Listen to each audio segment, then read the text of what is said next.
बिस्मिल्लाहिर्रहमानिर्रहीम अस्सलाम वालेकुम। मां काशिफ अब्बास तव्हां ॾिसी रहिया आहियो Sindhi thoughts. Dear aspirants and candidates for PST and JEST, जीअं त STS CBAT testing service Sukkur जेको आहे सो नओं सिलेबस रखी चुकी आहे सैम्पल पेपर तौरु PST एंड JEST जो, जंहिंजे मुतालिक़ काफ़ी कैंडिडेट्स के क्वेश्चन्स हुआ, काफ़ी मुझे गुज़िरियल ॾींहंनि में मैसेजिस आया, काफ़ी उन जे बारे में जेको आहे सो सवाल पुछिया विया त मतिलबु कहिड़े तरीक़े सां असां प्रिपरेशन कयूं ऐं हीउ नई क़िस्म जो हिकिड़ो सिलेबस आयो आहे, हिकिड़ो मतिलबु क्वेश्चन पेपर्स आहिनि, असां कहिड़े तरीक़े सां हिननि खे स्टडी कयूं त जीअं असां पेपर में उनखे सुठे तरीक़े सां टैकल करे सघूं। सो अचो त थोरो उनखे ॾिसूं था ऐं उन सां गॾोगॾु तव्हांखे कुझु मतिलबु रीडिंग स्टफ बि ॿुधाईंदासीं, कहिड़े तरीक़े सां तव्हां कहिड़ा कहिड़ा बुक्स पढ़ो, कहिड़ा कहिड़ा तव्हां मतिलबु जेको आहे सोर्सिस खे टच कयो हिकु सुठी ऐं हेल्दी प्रिपरेशन जे लाइ। सो सभ खां पहिरियां त जेको सैम्पल जेको टेस्ट पेपर STS अपलोड कयो आहे, सभ खां पहिरियां त असां उनजो जाइज़ो वठंदासीं त उहो छा आहे, उन में नयूं शयूं कहिड़ियूं आहिनि ऐं उन्हनि खे कहिड़े तरीक़े सां असां स्टडी कयूं। PST जे लाइ प्राइमरी स्कूल टीचर जे लाइ जेको STS सैम्पल टेस्ट पेपर रखियो आहे उहो बेस्ड आहे 5 पोर्शन्स ते। सभ खां पहिरियां त मदर टंग ॾिनी वई आहे विच इज़ फस्ट टाइम, जेको पहिरियों दफ़ो जेको आहे सो PST में जेको आहे सो मदर टंग खे प्रेफरेंस ॾिनी वई आहे। असां स्टडी कंदासीं त छो ॾिनी वई आहे उनखे, ऐं काफ़ी जा सवाल इहे बि आहिनि त सिंधी लिटरेचर पढ़णो पवंदो असांखे अलाए छा, ऐं सिंधी लिटरेचर वॾो ॾुखियो आहे, अहिड़ी काई बि ॻाल्हि न आहे, सभु कुझु हितां हिनखे बि स्टडी कयूं था। उनखां पोइ आहे सेकेंड नंबर ते त पाकिस्तान स्टडीज़, जेके सोशल स्टडीज़ बि चवंदा आहियूं, करंट अफेयर्स, जनरल नॉलेज, इस्लामियात, ऐं जेके माइनॉरिटीज़ आहिनि या नन मुस्लिम्स आहिनि उन्हनि जे लाइ एथिक्स, ऐं उनखां पोइ वरी जेको आहे सो कंप्यूटर नॉलेज। इहो सभु जेके पोर्शन्स आहिनि इहे पार्ट 2 में था अची वञनि। पार्ट 3 इंग्लिश, पार्ट 4 जेको आहे सो मैथमेटिक्स, ऐं पार्ट जेको 5 आहे असांजो उन में आहे साइंस। अचो त थोरो हिननि खे ॾिसूं। सभ खां पहिरियां part 1 mother tongue Sindhi. So dear candidate, जेको पोर्शन 1 आहे असांजो सिंधी जो, फस्ट टाइम असांजे एग्ज़ाम में मदर टंग जे बारे में 15 क्वेश्चन्स तव्हां खां PST जे पेपर में पुछिया वेंदा, ऐं उहे 15 क्वेश्चन्स जेके तव्हांजा हूंदा उहे बेस्ड हूंदा उन्हनि सिंध टेक्स्ट बुक बोर्ड जे किताबनि ते, जेके सिंधीअ में ॿारनि खे स्कूलनि में 1 क्लास खां वठी 8 ताईं पढ़ाया वञनि था। सबबु इहो आहे त इहो आख़िर छो मदर टंग जे बारे में सवाल पुछिया वञनि था या इनखे छो प्रेफरेंस ॾिनी वई आहे। दिस टाइम गवर्नमेंट फील कयो आहे त ॿारनि जी मदर टंग काफ़ी वीक आहे, ऐं असां वटि जेके टीचर्स अचनि था उहे स्पेशली मोस्टली जेको आहे सो साइंस, इंग्लिश ऐं ॿियनि सब्जेक्ट्स ते तवजो आहे, ऐं अहिड़े तरीक़े सां जेको मदर टंग आहे उहा ॿारनि ताईं सुठे तरीक़े सां नथी पहुचे। इन ते काफ़ी ऑनरेबल कोर्ट्स बि एक्शन्स वरिता आहिनि। सिंधीअ में जेके छा थींदो, मतिलबु रीडिंग कॉम्बिनेशन कुझु लेसन ईंदो, उन मां कुझु सवाल पुटअप थींदा, उनजा जवाब ॾियणा आहिनि, उनखां अलावा नज़म आहे, ऐं उनखां अलावा कुझु सुनफ़ूं आहिनि सिंधीअ। डियर कैंडिडेट्स, मां तव्हांखे ॿुधाईंदो हलां त जेको काफ़ी क्वेश्चन बि रहियो आहे कैंडिडेट्स जो, चवण जहिड़े तरीक़े सां डिमांड कई वई आहे त ऑल पोर्शन्स में 45% जेको आहे सो मार्कूं मैंडेटरी हूंदियूं। इहो इन जे लाइ कयो वियो आहे त काफ़ी असां वटि अहिड़ा मतिलबु टीचर्स अचनि था जिन खे सिर्फ़ु साइंस जी ॼाण आहे, या त सिर्फ़ु इंग्लिश जी ॼाण आहे, या त सिर्फ़ु जेको आहे सो सिंधीअ जी ॼाण आहे। एक्चुअली PST जेको टीचर आहे primary school teacher, it is not for particular subject. 1 खां वठी 5 क्लास ताईं जेकी बि मतिलबु जेको आहे सो पंहिंजो सब्जेक्ट्स आहिनि उन्हनि ते उनजी ग्रिप हुजणु घुरिजे, ऐं उनखे सभु सब्जेक्ट्स पढ़ाइणा आहिनि। इहो डेफिनेटली हिकु गुड डिमांड आहे। हिकिड़े एनालाइज़ कयो वियो आहे त जीअं क्रीम आणंदी वञे अॻिते, उहे टीचर्स आंदा वञनि जिन खे सभिनी सब्जेक्ट्स ते प्राइमरी लेवल ते ग्रिप हुजे। बि कैंडिडेट्स क्वेश्चन्स करे रहिया आहिनि त असां मतिलबु इन्हनि खे जेको आहे सो असांखे सिंधी अदब पढ़णो पवंदो, त मां उन्हनि खे डेफिनेटली चवंदुमि त बिल्कुलु तव्हांखे थोरो घणो सिंधी अदब खे टच करिणो पवंदो। तव्हांखे डीपली सिंधी अदब न आहे पढ़णो, पर तव्हांखे बेसिकली जेके सिंधी ॿोलीअ जूं सिनफ़ूं आहिनि तव्हांखे उहे अंडरस्टैंड करणियूं आहिनि। त बैत छा थींदो आहे, गीत छा थींदो आहे, नज़म छा थींदो आहे, गज़ल छा थींदो आहे, ऐं पंहिंजो सहरो छा थींदो आहे, कसीदो छा थींदो आहे, मौलूद छा थींदो आहे, मरसियो छा थींदो आहे, त इहे बेसिक असांखे नॉलेज इन्हनि जे बारे में हुजणु घुरिजे। जंहिंजे लाइ मां तव्हांखे कैंडिडेट्स खे सजेस्ट कंदुमि त सिंधी अदब जो मुख़्तसिर जाइज़ो हिकिड़ो किताबु आहे, अकबर लगारी साहब जो लिखियलु आहे, तमामु शार्ट आहे, स्पेशली उहो सजेस्ट त CS वारे एस्पायरेंट्स जे लाइ थियलु आहे, पर मां तव्हांखे ज़रूरु चवंदुसि त इहो बुक वठी करे इन में तव्हां जेके सिंधी अदब जो मुख़्तसिर जेके जेको आहे सो शाइरीअ जे बारे में या बैत नज़मनि जे बारे में जेके सुनफ़ूं ॾिनल आहिनि उन्हनि खे स्टडी थोरो करे वठो, त जीअं तव्हां नोहाव करे वञो त इहे सुनफ़ूं छा थींदियूं आहिनि। मां इहो ई सजेस्ट कंदुमि त जेके PhD जी तयारी करे रहिया आहिनि त उहे वधीक 1 2 3 जी ज़रूरत न आहे, एतिरो डीप 3 या 4 क्लास खां तव्हां स्टार्ट वठो ऐं 8 ताईं सिंधी जा जेके बि किताब आहिनि उन जा सबक़ हिकु दफ़ो सिर्फ़ु हिकु दफ़ो सुठी तवजा सुठे गौर सां उन्हनि खे पढ़ी वञो। उन्हनि में जेके बि तव्हांखे डिफ़िकल्ट वर्ड्स लॻनि तव्हां हिकिड़ी पंहिंजी मोबाइल में प्ले स्टोर तां काई बि सुठी सिंधी डिक्शनरी डाउनलोड कयो ऐं डिफ़िकल्ट वर्ड जी उते माना ॾिसी करे उनखे तव्हां पंहिंजे ज़हन में क्लियर कंदा हलो। के वॾी शाइरी जा के वॾा एॾा लिटरेचर जा लफ़्ज़ कोन हूंदा, जेके बि क्वेश्चन्स थींदा तव्हां खां उहे इन्हनि लेसन्स मां इन्हनि किताबनि में सबक़नि मां ई कढिया वेंदा। सो बहितरु इहो रहंदो सिंधी जी प्रिपरेशन जे लाइ त तव्हां 4th क्लास खां वठी 8 ताईं जेके बि सिंध टेक्स्ट बुक बोर्ड जा सिंधी जा किताब आहिनि हिकु दफ़ो once you have to read all the lessons, हिकु दफ़ो तव्हां सभु लेसन्स पढ़ी छॾियो ऐं उन सां गॾोगॾु थोरो उन्हनि जी जेका एक्सरसाइज़ आहे उनखे बि ॾिसी छॾियो।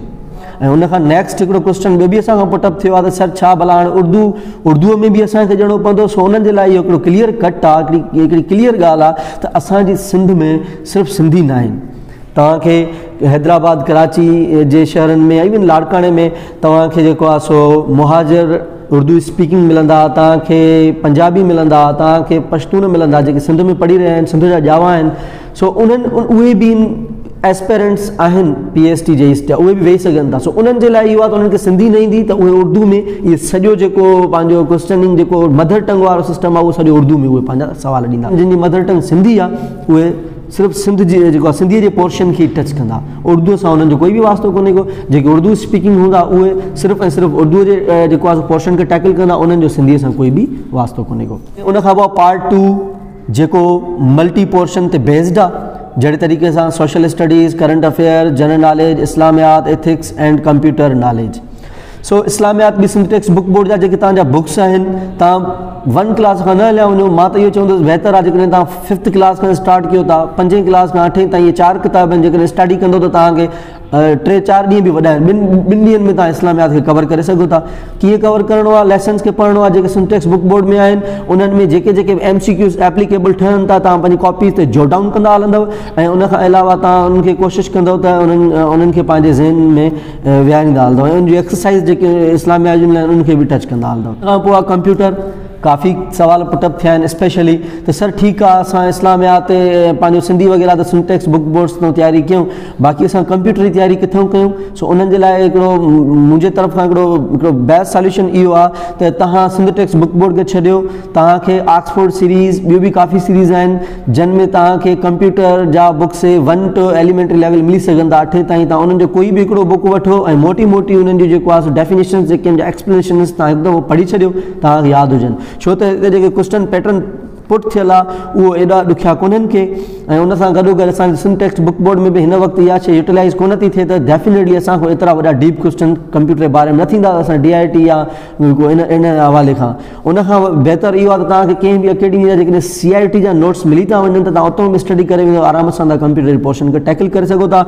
उन सां गॾोगॾु पाक MCQs ते तव्हांजा पाक MCQs हिकिड़ी वेबसाइट आहे, फेमस वेबसाइट, उन ते बि तव्हांजा MCQs पिया आहिनि कंप्यूटर जे बारे में। जेकर उनखे रेगुलरली तव्हां टच कंदो त आराम सां को मसइलो कोन्हे को। जेकॾहिं हिन ते थोरी तव्हां इन्हनि खे एलिमेंट्री बुक्स खे CIT जे नोट्स खे पाक MCQs खे टच कंदो प्रॉपर तरीक़े सां त it will be like a piece of cake for you all guys to tackle computer portion in your paper. हाणे इहो नेक्स्ट पोर्शन असांजे 2 में अची थो वञे, पहिरियों इस्लामियात, पोइ कंप्यूटर, उन खां पोइ आहे social studies, current affairs and general knowledge. इहो वरी हिकु ई पोर्शन में अचे थो, मतिलबु जेतिरा साइंस जा सवाल ईंदा, जेतिरा कंप्यूटर जा सवाल ईंदा, ओतिरा ई गॾु सोशल स्टडीज़, करंट अफेयर्स ऐं जनरल नॉलेज जा ईंदा। ठीकु आहे। हाणे सोशल स्टडीज़ त आराम सां तव्हांजा जेके सिंध टेक्स्ट बुक बोर्ड जा किताब आहिनि उहे तव्हांखे सिंधीअ में ई पढ़णा आहिनि, नो डाउट। माना तव्हांखे परेशान न थियो त इंग्लिश मीडियम में सिर्फ़ु इंग्लिश ई करणी आहे जेको लैंग्वेज आहे, उनखां अलावा मैथमेटिक्स ऐं साइंस, बाक़ी करंट अफेयर्स थी विया, जनरल नॉलेज थी वई, सोशल स्टडीज़ थी वई, इस्लामियात थी वई, इवन तव्हांजो कंप्यूटर थी वियो, इहे सभु जा सभु तव्हांजा सिंधी ॿोलीअ में ईंदा सिंधी कैंडिडेट्स जे लाइ, ऐं उर्दू में ईंदा उर्दू स्पीकिंग जे लाइ। ईंदासीं पंहिंजे इंग्लिश पोर्शन ते। इंग्लिश पोर्शन में जेको आहे सो हुननि असांखे जस्ट सिर्फ़ु जेको आहे सो 4 शयूं ॾिनियूं आहिनि। पहिरियों आहे त रीडिंग कॉम्प्रीहेंशन, ॿिए नंबर ते आहे सिनोनिम एंटोनिम्स, इन्हनि खे तव्हां बसि चओ या हिकु चओ ॻाल्हि साॻी आहे। उनखां पोइ use of preposition. This time अॻिले दफ़े जेको प्रीवियस पेपर हुयो उन में एरर डिटेक्शन बि आई हुई ऐं सेंटेंस कंप्लीशन बि आई, लिहाज़ा हिन में अहिड़ो कुझु बि कोन्हे। हिन में जेको हुननि सैम्पल पेपर ॾिनो आहे PST जे लाइ स्पेशली, हुन में रीडिंग कॉम्प्रीहेंशन आहे, उन खां अलावा synonym antonyms and preposition, that means 3 portions हिन में। सो रीडिंग कॉम्प्रीहेंशन जे लाइ त असांजो हिकिड़ो 32 मिनट्स जो वीडियो जेको आहे सिंधी थॉट्स यूट्यूब चैनल ते अवेलेबल आहे। काफ़ी जेको आहे हुन मां कैंडिडेट्स बेनिफिट्स वरिता आहिनि। तव्हां हुनखे जेकॾहिं टच कंदो त तव्हां रीडिंग कॉम्प्रीहेंशन जे कॉन्सेप्ट खे हिकिड़ो क्लियरली सम्झी वेंदो, एक्सरसाइज सॉल्व थियल आहे। उन खां पोइ तव्हांखे जेको आहे रीडिंग कॉम्प्रीहेंशन जे बारे में रेनन मार्टन ते बि मिली वेंदो, पर उहो थोरो हाई लेवल जी आहे। बहितर इहो आहे त जेके करंट असांजा जेके बुक्स अचनि था सिंध टेक्स्ट बुक बोर्ड जा, उन जे बारे में बि जेकी बि एक्सरसाइज हूंदी, प्रीवियस एक्सरसाइज जेका बि ईंदी आहे उहा लेसन में वरिती वेंदी आहे। टोटल एक्सरसाइज एक्चुअली हूंदी रीडिंग कॉम्प्रीहेंशन आहे, जंहिं बि बुक्स जी हुजे। उन खां पोइ सिनोनिम एंटोनिम्स खे कीअं बिल्ड कयूं, उन जे लाइ बहितर आंसर इहो ई आहे मुंहिंजो तव्हां सभिनी कैंडिडेट लाइ सजेशन आहे त बहितर न आहे त तव्हां वेही करे जेको आहे सो वॾा वॾा बुक्स जी वर्ड्स जी लिस्ट ठाहियो ऐं रटींदा वञो उन्हनि खे, ऐं जेको आहे सो पेपर में हिकु बि उन्हनि मां मतिलबु न ईंदो। बहितर इहो ई रहंदो त जेके सिंध टेक्स्ट बुक बोर्ड जा तव्हां बुक्स जेके स्टडी कंदो इंग्लिश मीडियम जा, जेके इंग्लिश जा आहिनि, उन जे लेसन्स खे तव्हां पढ़ंदा हलो, रैडम में पढ़ंदा हलो। जिते जिते तव्हांखे डिफिकल्ट वर्ड्स मिलनि तव्हां उन्हनि खे हाईलाइट कयो, पंहिंजी हिकिड़ी साइड में कॉपी रखो, उन्हनि जी सिनोनिम्स लिखो, उन जा हम माना वारा लफ़्ज़ इंग्लिश में लिखो ऐं अहिड़े तरीक़े सां उनखे प्रैक्टिस कंदा रहो। ऐं जेके बि तव्हांजा 1 to 8, 1 to 5th त कोई it's not a big deal, 5th खां मथे 6, 7, 8 PST जे लाइ इन्हनि बुक्स खे तव्हां इंग्लिश में जेकॾहिं डिफिकल्ट वर्ड्स इन्हनि जा कढंदव तव्हां त मां नथो सम्झां त इन्हनि खां ॿाहिरि तव्हांखे कोई बि सुवाल अची सघे थो सिनोनिम एंटोनिम्स जो कंहिं ॿी वेबसाइट तां, या तव्हां को वॾा के हेवी के एप्टीट्यूड्स बुक्स ऐं वॾा वॾा के मार्केट मां वञी बुक्स परचेज़ कयो, हज़ारनि जा उतां वेही करे रटण जी कोशिशि कयो। उन खां बहितर इहो आहे तव्हांखे पेपर टैकल करिणो आहे। पेपर तव्हांजो सॼो सिंध टेक्स्ट बुक बोर्ड जे 6, 7, 8 जिन्हनि इंग्लिश बुक्स मां ईंदी सिनोनिम एंटोनिम्स, जेकॾहिं उन्हनि खे सुठे तरीक़े सां स्टडी कंदव त इहो बि तव्हांजे लाइ पीस ऑफ केक थी वेंदो। उन खां पोइ यूज़ ऑफ प्रीपोजिशन। सो उन जे लाइ बि मां तव्हां जेको आहे कैंडिडेट्स खे 2 सजेशन्स ॾींदुमि। त हिकु त रेनन मार्टन जेको बुक आहे तमामु फेमस बुक आहे, एवरग्रीन बुक आहे, उनजे अंदरि बि प्रीपोजिशन जो सुठो यूज़ेज आहे। तव्हां उनजे सॼे पोर्शन खे स्टडी कयो प्रीपोजिशन खे, उन सां गॾो गॾु त एक्सरसाइज बि ॾिनल आहे, हिकिड़ी हेल्दी एक्सरसाइज, उनखे सॉल्व कंदो बि तव्हांजे काफ़ी प्रीपोजिशन जो कॉन्सेप्ट क्लियर थी वेंदो। वधीक बहितर जेकॾहिं to the point of examination जेको आहे असां हलिया वञूं त बहितर इहो ई रहंदो त तव्हां जेके लेसन्स पढ़ंदा हलो 6 खां 8 ताईं या प्राइमरी खां वेंदे 8 ताईं, त उन जा जेके इंग्लिश लेसन्स पढ़ो त उन जे अंदरि तव्हां ईअं न रखो त सिर्फ़ु तव्हांखे लेसन पढ़णो आहे। लेसन जॾहिं पढ़ो त उन में अंदरि तव्हांखे इहे डीप कॉन्सेप्ट्स रखणा आहिनि त किथे किथे प्रीपोजिशन इस्तेमालु थियल आहे, कीअं प्रीपोजिशन इस्तेमालु थियल आहे, कहिड़ा कहिड़ा नवां वर्ड्स इस्तेमालु थियल आहिनि, उहे गेट करणा आहिनि तव्हांखे। ऐं अहिड़े हिसाब सां उन्हनि जा आइडियाज़ बि गेट करणा आहिनि, जहिड़े तरीक़े सां तव्हां रीडिंग कॉम्प्रीहेंशन में हलिया वञो या प्रीपोजिशन में हलिया वञो या तव्हां एंटोनिम सिनोनिम में हलिया वञो। सो जंहिं महिल तव्हां उनजे लेसन्स खे रीड कयो त तव्हां इहे 3 शयूं पंहिंजे ज़हन में रखो त मूंखे इन्हनि 3 शयुनि जे बारे में एफिशिएंट थियणो आहे ऐं इन्हनि लेसन्स खे अंडरस्टैंड करे ऐं इन्हनि मां ई तव्हांजा उहे सुवाल पुटअप थींदा। असांजो जेको मैथमेटिक पोर्शन आहे 4थो नंबर, उन में बि जेका मैथमेटिक्स ईंदी उहा बिल्कुलु जहिड़े तरीक़े सां सीबा टेस्टिंग सर्विस असांखे चयो आहे त 1 खां 8 क्लास ताईं PST जे लाइ डेफिनेटली असांजे सिंध टेक्स्ट बुक बोर्ड जे जेके टेक्स्ट जा जेके बुक्स आहिनि उन्हनि मां ईंदी। बहितर असांजे लाइ इहो थींदो त 5 ताईं जंहिंजी सफ़ा वीक आहे मैथमेटिक्स, सफ़ा जेको आहे सो डाट खां स्टार्ट थो करे त उहो भली 3 ऐं 4 खां स्टार्ट करे। बाक़ी जेकॾहिं कंहिंजी सुठी थोरी घणी मैथमेटिक्स ते स्टडी थियल आहे त उहो मुंहिंजे लिहाज़ खां त 6, 7, 8 बसि इन्हनि 3 क्लासनि खे स्टडी करे उन्हनि जी एक्सरसाइज सॉल्व करे ऐं उन्हनि ते थोरी मतिलबु 4 खां 5 ॾींहं हिकिड़ी डीप स्टडी करे त it will be like a piece of cake for you. Further तव्हांखे जेकॾहिं उन ते तव्हांखे असां सजेस्ट कंदा हलो त सिंधी थॉट्स ते सर मुजाहिद सोलंकी जी जेको पोजीशन होल्डर आहे JEST जो, उन जेको आहे सुठा लेक्चर रखियो आहे, सुठो लेक्चर रखियो आहे पंहिंजो जेको आहे सो मैथमेटिक्स जे हवाले खां। तव्हां जेकॾहिं उनखे स्टडी कंदो बि तव्हांजा कॉन्सेप्ट्स क्लियर थी वेंदा। In the last general science में छा थींदो, तव्हांजा जेके सैम्पल पेपर में जेके असांखे क्वेश्चन्स ॾिना विया आहिनि उहे बेस्ड इन 3 पोर्शन्स ते, बायोलॉजी, केमिस्ट्री एंड फिजिक्स। हाणे ईअं न आहे त PST जे लाइ तव्हां 9th केमिस्ट्री पढ़ो ऐं बायोलॉजी पढ़ो, मैट्रिक जी फिजिक्स पढ़ो, नो वे। तव्हां जस्ट जेको आहे 5th क्लास खां 5 या 4 या 5 क्लास खां 8 ताईं जेके असांजा एवरीडे साइंस जा जेके किताब आहिनि सिंध टेक्स्ट बुक बोर्ड जा, उहे तव्हांखे जेको आहे स्टडी करणा पवंदा त आराम सां तव्हां साइंस जो पोर्शन हल करे वेंदो। बहितर इहो आहे त तव्हां कंहिं बि सुठे बुक स्टोर ते वञो, तव्हां इहे सिंध टेक्स्ट बुक बोर्ड जा जेके बुक्स आहिनि तव्हां इंग्लिश मीडियम में परचेज़ कयो। उन खां पोइ उन्हनि ते स्टडी करे उन जा जेको एप्लीकेबल MCQs कढो ऐं उन्हनि जा थॉट्स क्लियर कयो। आराम सां तव्हां जेको आहे सो साइंस जे पेपर खे बि टैकल करे सघो था। करंट अफेयर्स में तव्हांखे पाक MCQs जी वेबसाइट ते डेफिनेटली करंट अफेयर्स जा काफ़ी कुझु जेके डेज़ बाय डेज़ जेके डेवलपमेंट्स थियनि थियूं उन्हनि ते तव्हांखे काफ़ी जेको आहे सो डेटा मिलंदी।